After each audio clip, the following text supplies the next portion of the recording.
Hello and welcome to What's My Story. Today we have a really nice guest for you. His name is Paul InDelicato. Did I do that right? You did it very well. Great. Welcome, Paul. We're really glad to have you here. Well, thank you. I'm glad to be here. Thank you. Paul is an entertainer and an exciting one. I had the opportunity to see one of his shows recently and it was fabulous. So thank you for being here and let's learn about you. What is your story? Well, I was born in St. Louis, Missouri many, many years ago. It was a small town back then. I'm of Italian descent. My mother and father both came from Italy. And so we're all five of us are first generation. And started in the music business when I was about 14 years old, playing guitar and bass. And it was just kind of a gradual evolving from that into to where I am right now, which is sitting here talking to you. Yes, and that's wonderful too. You have something called the Senior Life Network. Tell us about that. Yes, Seniors Life Network is a project that my brother Len and I started. My entertainment has kind of evolved now into what you might call semi-retirement, and so most of the work that I do is at senior facilities, mostly retirement centers, but still a few assisted living. And when I first started doing it, there were some nursing homes there, so I still go to those places as well, even a couple of memory care. Those are a different kind of calling. So we started talking and thinking about the great number of senior facilities there are in the country and in the world for that matter. And talking about needs of seniors, being seniors ourselves, we think, you know, but this would be nice. It'd be nice if we had this. It'd be nice if we had that. Mm-hmm. One thing led to another. We came up with this idea of coming up with some kind of a TV show, a televised program, with a kind of a loose Tonight Show type of format, for lack of a better way to explain it. And so we put our resources together and called in a few favors and ended up with this pilot that we shot at the Starlight Theater a few years back. And so that's what that's all about. We're in the process now of trying to figure out what we're going to do with it and how we're going to market it and how we want to bring it to seniors.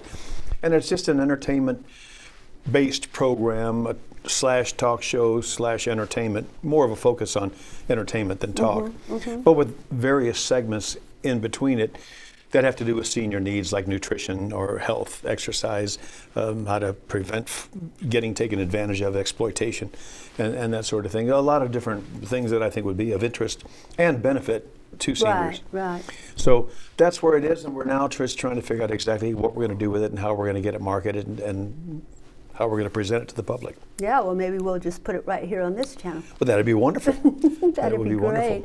So you've had quite the recording career. So I was fortunate. Tell us a little bit about that. I was fortunate in one way that I had 7 chart records and they were played pretty much around the world. And I was unfortunate in the sense that that chart record success did not really equate to financial success. But I did get to go a lot of places. My music took me around the world and South America, Europe, Asia. And so it was just a great thing to be able to do and be a part of. I started writing songs. I didn't really think in terms of being a recording artist. I brought some songs into a fellow named Harley Hatcher, who at that time was working with MGM Records, excuse me, and he was in charge of A&R for MGM.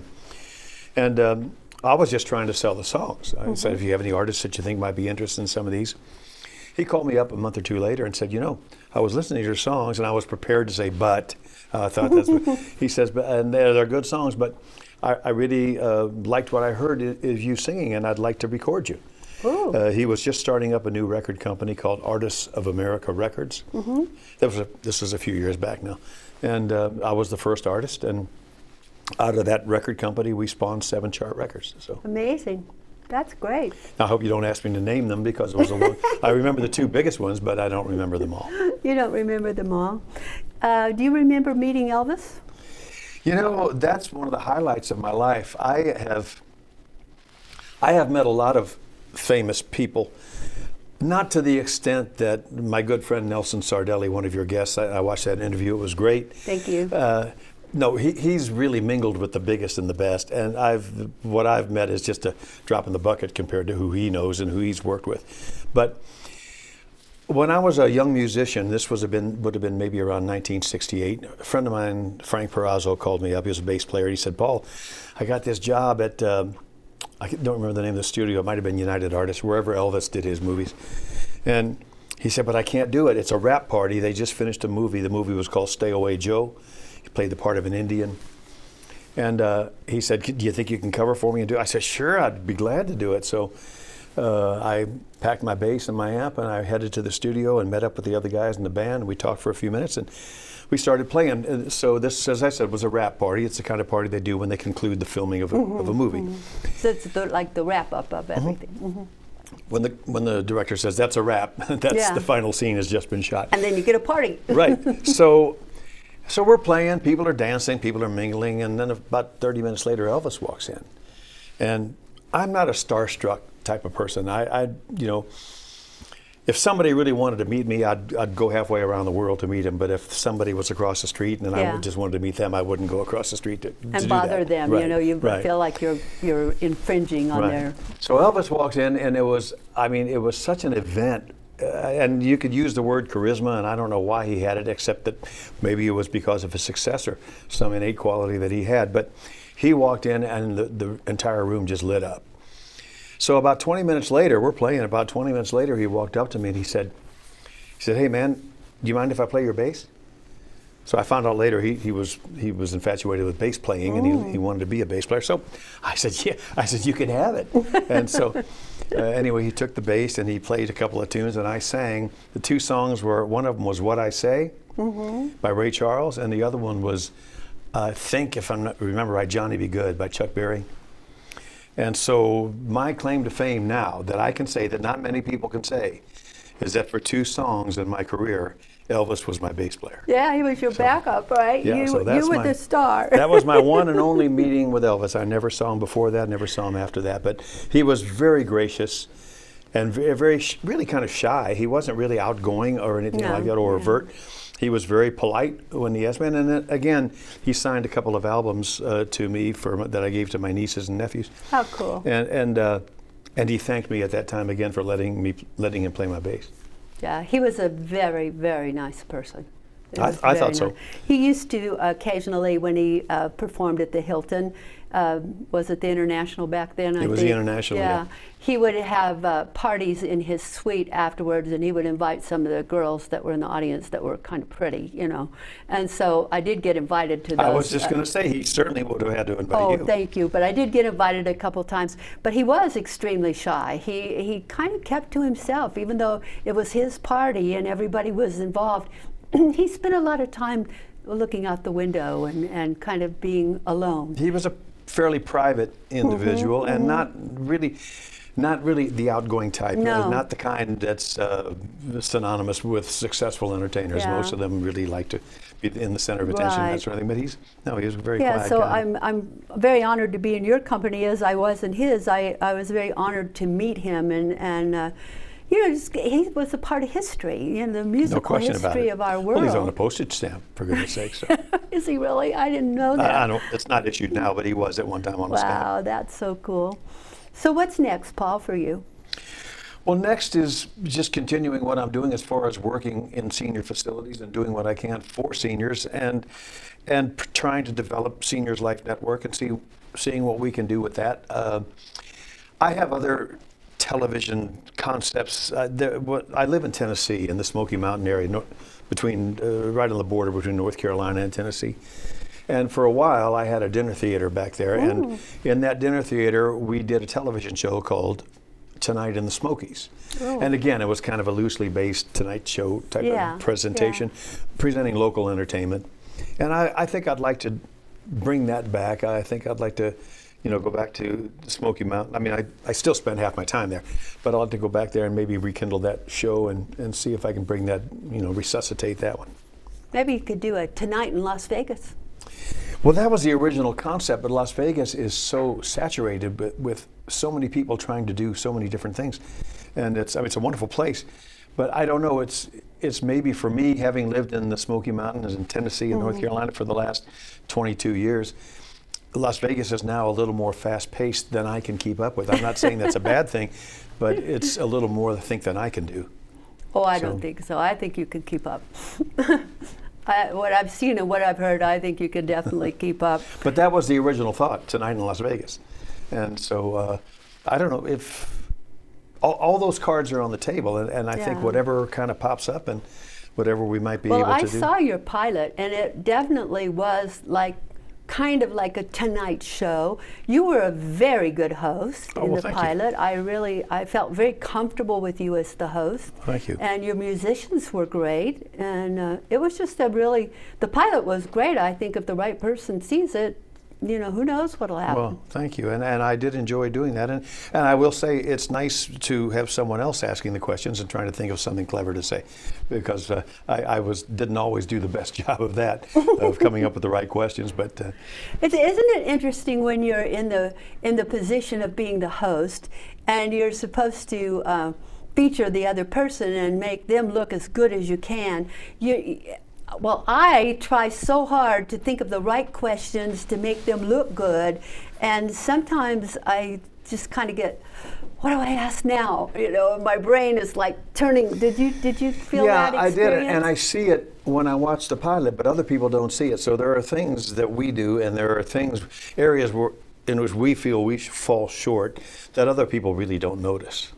Could be. And so I'm going with that. Yeah, because I didn't notice it about you at all. I thought you were just smooth, you know, Well, thank you. smooth all the way through. I had one guest on one day, and I was going to ask him a question, and I started to, but my mind went somewhere else, and I just sat there looking at him like, and he went, "What?" And I said, "I'm sorry, I just went totally blank, you know." But I've always been afraid that would happen, and it did, and Well, then I lived through it. It happens to everyone. I remember when I was doing Country Tonight, and I've always prided myself on being able to remember the dialogue and remember words to songs. It's just something that's always kind of come easily to me. And after we were doing the show for, I don't know, 2 or 3 years, and same dialogue practically every night, and get on stage and person finishes singing, I'm up there standing up, and I say, and so, you know, then I started to thinking, but it wasn't coming into my mind what I was supposed to be saying. I started talking about Thanksgiving and the turkey on the table, and then after about a minute, I looked at the audience and I said, I have completely forgotten what I'm supposed to say, in case you didn't notice. And then one of the guys in the band hollered out one of the cues, and from then on it was okay. But Yeah. certainly that has happened to everyone. I guess it does. And I it's guess it more does. significant in a live Yeah. presentation. You know, you have a singing style. This is kind of like old style as far as you. I hope I don't insult you. You're kind of like a cross between a Frank Sinatra and a Perry Como. You've got that kind of smooth, easy listening sort of style. And then I saw on your resume you do country western music as well. Is that true? Well, I do, and it's not because I want to be all things to all people. I just have a love for all kinds of music. And one of the great things now about singing for seniors for the last 11 years that I've been doing is that it's an opportunity for me to do the Frank Sinatra and the Perry Como. I was denied that opportunity everywhere because I was either doing a country show or a rock and roll show. My years with Bill Haley's Comets and other people that I worked with, that I wasn't able to really do that. And when I finally got the opportunity, it was just so great to be able to do it. And I've loved Perry Como ever since I was a little kid. Yeah, me too. In fact, he's the password on my bank accounts. So good to know. if you could figure out my account number, that's all that stands between you and my millions. Oh, well, that's good to know. That's really good to know. Thank you for being here. Would you tell our viewers where they could get in touch with you if they would like to get in touch with you, or where they can see more of you on the internet, or where they can see one of your shows? I will do my best to answer that question. I am not real social media minded. I think it's a wonderful tool. Somehow I just never took the time to become proficient at it. Now, there are a lot of my songs that are on YouTube. I didn't put them there, someone else did.